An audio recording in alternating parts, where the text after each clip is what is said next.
I wanted to take a moment to share the spiritual side of myself that is so important to me.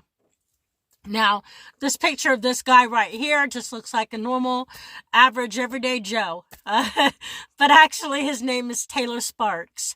And I met Taylor when I was 30 years old. My life was very delicate back then. I only had one child, and I had been going on a slippery slope that just wasn't working.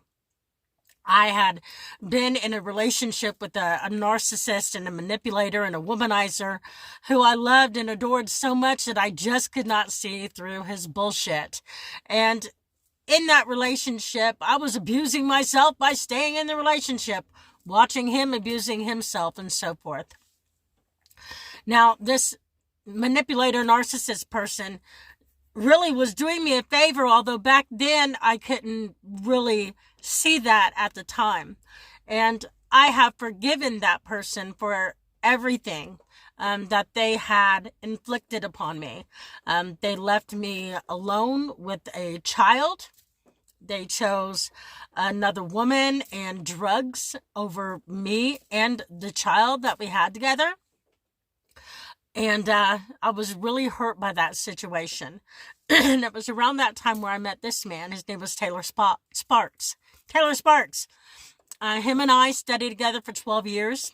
He was my teacher, and he was a specialist in Gnostic Christianity. I'm not going to go on and tell you guys what Gnostic Christianity is. Go ahead and look into it. There's a lot of things on the subject that I don't agree with, but there's a lot of things that I do agree with. And he had taught me a lot about the tree of life, a lot about Kabbalah that has nothing to do with Satanism or demons or anything like that. There is so much misinformation out there about stuff that at this moment right now, I am going to stick up for that. I'm not a Satanist, by far, totally opposite. And I don't ever study or practice demonology or anything like that, anything negative at all, never. But I did want to take a moment to let everybody know that and show everybody how lucky I was to have had somebody to dedicate 12 years of their personal life just to light my path so I will have a better life. I hope that you guys enjoy. I hope that you share this story with other people so they will be encouraged to find their own teacher or even be encouraged to be that teacher. Enjoy. Being out here and spending time in the mountains, it is nearly impossible not to feel God's presence out here. And that's one of the main reasons why I come out here. Of course, it's to hike and to get my exercise in. But if it wasn't for the spiritual vibe that I feel when I am here, I don't even think that I would have put forth the effort to do that. So today, to say thank you to my teacher, who I was lucky enough to meet at the age of 30, who spent 12 years of his life volunteering teachings to me and studying with me and lighting up my path, so to speak, to eventually get me to this point. I wanted to read a story that is true, that he wrote about, that really touched my heart. I have no idea where my teacher is now.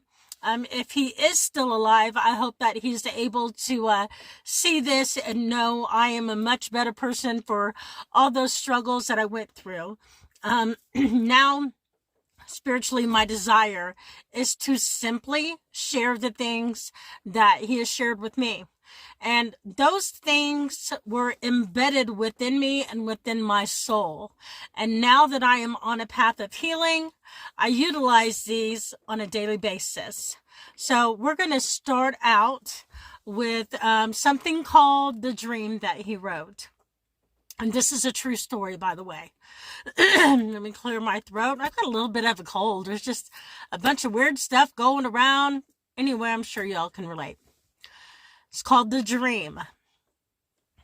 A while back, during my morning meditations and prayer time, I asked that a messenger, an angel, or a prophet of God be sent to me in my dreams, as it had been for certain people in the Old Testament Bible. It was my desire to continue receiving spiritual teachings in my dreams as well as during my waking hours. A few weeks later, I had this dream. It was, in fact, a vision. And to this day, it remains crystal clear within my memory.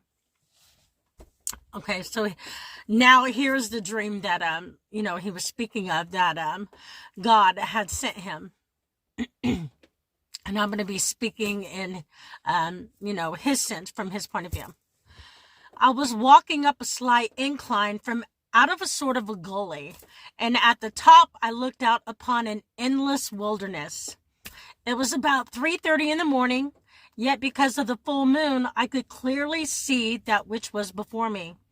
I turned to my right to say something to Jesus, but to my surprise, he wasn't there.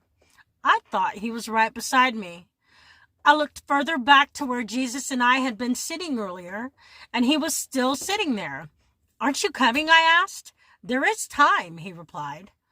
As I began walking back towards him, and knowing that we were to meet somebody, I said, "But if we are going to get to Jacob's well by sunrise, shouldn't we get started?" "There is time," he said again. "Come sit with me. Be with me a while longer."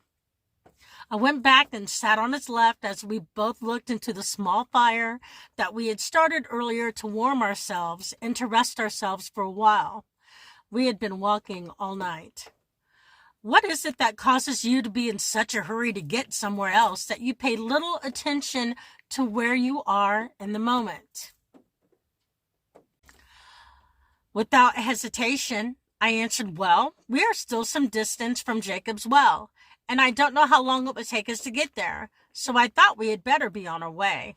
I immediately realized that was not what he was talking about. He said nothing for a while, and so I began to think about the deeper meaning of his question. Here I am, I thought, blessed to be in the presence of Jesus, and I'm thinking of how I should be getting on to somewhere else, where it could be better than here and now. Then Jesus responded to my question, saying, "When the time comes, we will be there." Of course, I thought, Jesus could simply wave his hand, and we would instantly be at Jacob's well. But he was not speaking of Jacob's well. He was speaking about my whole life and the way I was living it. There is no way I can convey the impact this dream had on me and my life. I awoke from the dream and immediately went scampering for my Bible to see if there was indeed a Jacob's well and what deeper meaning to the dream it might hold for me. Thank you, Father, for the dream. Immediately, I wish I would have paid more attention, 16 years ago when these teachings were being taught to me. But my teacher knew that in my own due time, that I would come to understand the meaning of these things that he were teaching me. I can imagine how frustrating it must have been to be my teacher, because he spent a lot of his own time dedicating that to me and trying to get me to understand that all things happen and come to when the time is right. Sorry for getting emotional, but it really is. It's an emotional thing. So what I'm trying to convey today is the importance of living in the moment. And even though you're rushing and trying to get to a specific outcome or trying to see that pot of gold at the end of the rainbow, it's okay to sit and feel for that. It's okay to have a vision. You should have a vision and you should have goals. But the moment itself, the moment to contemplate on your journey and to get all of that right, that moment is right now. It is right now. And when you really decide what it is that you want to achieve, whether it's better health or more money or a happier life, whatever that may be, calm yourself. Think about it. What is it that you're tired of? What is it that you want to change? And then simply put in the work and do it. There's this guy named Diamond Dallas Page, who I like a lot. and I listen to him a lot. He's a wrestler, but he has a spiritual side. And, you know, he's into fitness and all that too, but it's a real treat for me to be able to see when he talks about energy, and he'll throw a little bit of spirituality in there and talk about Wayne Dyer and stuff like that. It's a real treat because he had said something along this same context, and he was talking about being pleasantly persistent. And I am pleasantly persistent. Since January of 2021, I have been pleasantly persistent. I've not been patient, but I have been pleasantly persistent. I still have a road to go on, but I have kept moving forward. And on that journey, by coming out here to the Smoky Mountains, by hiking in the woods and unifying with nature and putting forth one foot in front of the other to reach long-term goals that I think about, I'm doing the work. And it's okay. It is actually a must to pause and think about where you are at the moment, where you want to be at the moment, and what you really, really want. I'm a woman. My mind changes consistently, all the time.